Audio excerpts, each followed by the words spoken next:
کیا آپ ایسے صحابی کو جانتے ہیں جس نے اسلام کے لیے سب کچھ قربان کر دیا، بادشاہوں کے سامنے بلا خوف کھڑا رہا اور اپنی جان کی قیمت پر ایمان کی حفاظت کی؟ یہ ہے حضرت عبداللہ بن حذافہ کی شاندار زندگی کا قصہ۔ حضرت عبداللہ بن حذافہ سہمی قریش کے معزز خاندان بنو سہم میں مکہ مکرمہ میں پیدا ہوئے۔ ان کی پیدائش 62 نبوی سے کچھ عرصہ پہلے ہوئی۔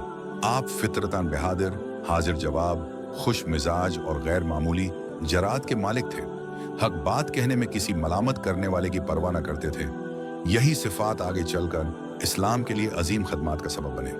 جب رسول اللہ نے نبوت کا اعلان فرمایا تو مکہ میں مخالفت کا طوفان اٹھ کھڑا ہوا۔ ایسے نازک حالات میں حضرت عبداللہ بن حذافہ ان خوش نصیب لوگوں میں شامل ہوئے جن کے دل نے فوراً حق کو پہچان لیا۔ آپ نے ابتدائی دور ہی میں اسلام قبول کر لیا۔ اسلام لانے کے بعد آپ کو بھی دیگر صحابہ کی طرح سخت تکالیف اور آزمائشوں کا سامنا کرنا پڑا، مگر آپ ثابت قدم رہے اور کسی دباؤ میں نہ آئے۔ آپ کو رسول اللہ کی خدمت کا خاص شرف حاصل تھا۔ حضور آپ کی ذہانت، حاضر جوابی اور دلیری کو خوب جانتے تھے۔ ایک موقع پر رسول اللہ نے مختلف بادشاہوں اور حکمرانوں کو اسلام کی دعوت دینے کے لیے خطوط ارسال کرنے کا ارادہ فرمایا۔ اس نہایت حساس اور خطرناک کام کے لیے حضرت عبداللہ بن حذافہ کو منتخب کیا گیا اور انہیں قیصر روم ہرقل کے نام خط دے کر بھیجا گیا۔ اس زمانے میں ایک عام انسان کا اتنی بڑی سلطنت کے بادشاہ کے دربار تک پہنچنا اور اسے پیغام دینا انتہائی جرات کا کام تھا، لیکن آپ بلا خوف و تردد روانہ ہو گئے۔ قیصر کے دربار میں جب آپ نے رسول اللہ کا خط پیش کیا تو دربار میں کھلبلی مچ گئی۔ بعض لوگ غضبناک ہوئے، مگر حضرت عبداللہ بن حذافہ پورے وقار اور اعتماد کے ساتھ کھڑے رہے۔ آپ نے صاف الفاظ میں کہا کہ یہ اللہ کے رسول کا پیغام ہے جسے سننا اور پڑھنا قیصر کی ذمہ داری ہے۔ یہ جرات قیصر کو متاثر کر گئی، اگرچہ وہ اسلام قبول نہ کر سکا، لیکن آپ کو بحفاظت واپس بھیج دیا گیا۔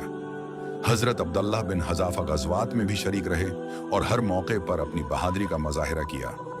خلافت فاروقی کے دور میں ایک جہاد کے دوران آپ رومیوں کے ہاتھ گرفتار ہو گئے۔ رومی بادشاہ نے جب دیکھا کہ یہ مسلمان قیدی غیر معمولی حوصلے اور ایمان کا مالک ہے تو اس نے آپ کو عیسائیت قبول کرنے پر مجبور کرنے کی کوشش کی۔ اس نے طرح طرح کے لالچ دیے، یہاں تک کہ اپنی بیٹی سے شادی اور آدھی سلطنت دینے کی پیشکش بھی کی، مگر حضرت عبداللہ بن حذافہ نے صاف انکار کر دیا اور فرمایا کہ اگر تم مجھے ایک لمحے کے لیے بھی اسلام چھوڑنے کو کہو تو میں یہ پیشکش کبھی قبول نہیں کر سکتا۔ جب لالچ ناکام ہوا تو ظلم و تشدد کا آغاز کیا گیا۔ آپ کو قید میں ڈال دیا گیا، بھوکا پیاسا رکھا گیا، ابلتے ہوئے تیل کی کڑاہی دکھا کر دھمکایا گیا کہ اگر اسلام نہ چھوڑا تو تمہیں اس میں ڈال دیا جائے گا۔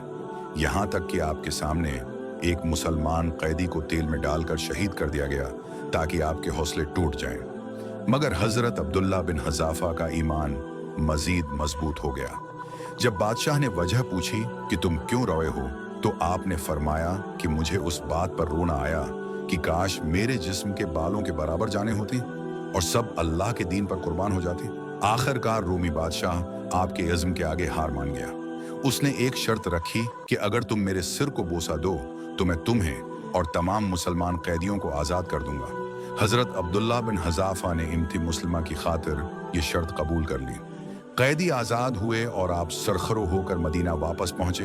جب حضرت عمر فاروق کو یہ واقعہ معلوم ہوا تو وہ بے حد خوش ہوئے اور فرمایا کہ ہر مسلمان پر لازم ہے کہ وہ عبداللہ بن حذافہ کے سر کو بوسہ دے، اور سب سے پہلے میں یہ کام کرتا ہوں۔ پھر خود آگے بڑھ کر آپ کے سر کو بوسہ دیا۔ یہ واقعہ حضرت عبداللہ بن حذافہ کی عظمت اور امت کے لیے قربانی کی روشن مثال بن گیا۔ حضرت عبداللہ بن حذافہ نے اپنی بقیہ زندگی سادگی، تقوی اور رسول اللہ کی سنت پر عمل کرتے ہوئے گزاری۔ وہ ہر وقت اللہ کے دین کی سربلندی کے لیے تیار رہتے تھے۔ بالآخر خلافت عثمان یا خلافت علی کے دور میں مختلف روایات کے مطابق آپ نے وفات پائی۔ آپ کی زندگی پیدائش سے وفات تک ایمان، جرات، وفاداری اور قربانی کا ایسا درخشاں باب ہے جو رہتی دنیا تک اہل ایمان کے لیے مشعل راہ رہے گا۔ اس کہانی سے ہمیں یہ سبق ملتا ہے کہ ایمان، حوصلہ اور قربانی کی طاقت ہر مشکل کا مقابلہ کر سکتی ہے۔ جو شخص اللہ کے راستے میں ثابت قدم اور بے خوف ہو وہ دنیا کی ہر آزمائش سے سرخرو ہو سکتا ہے۔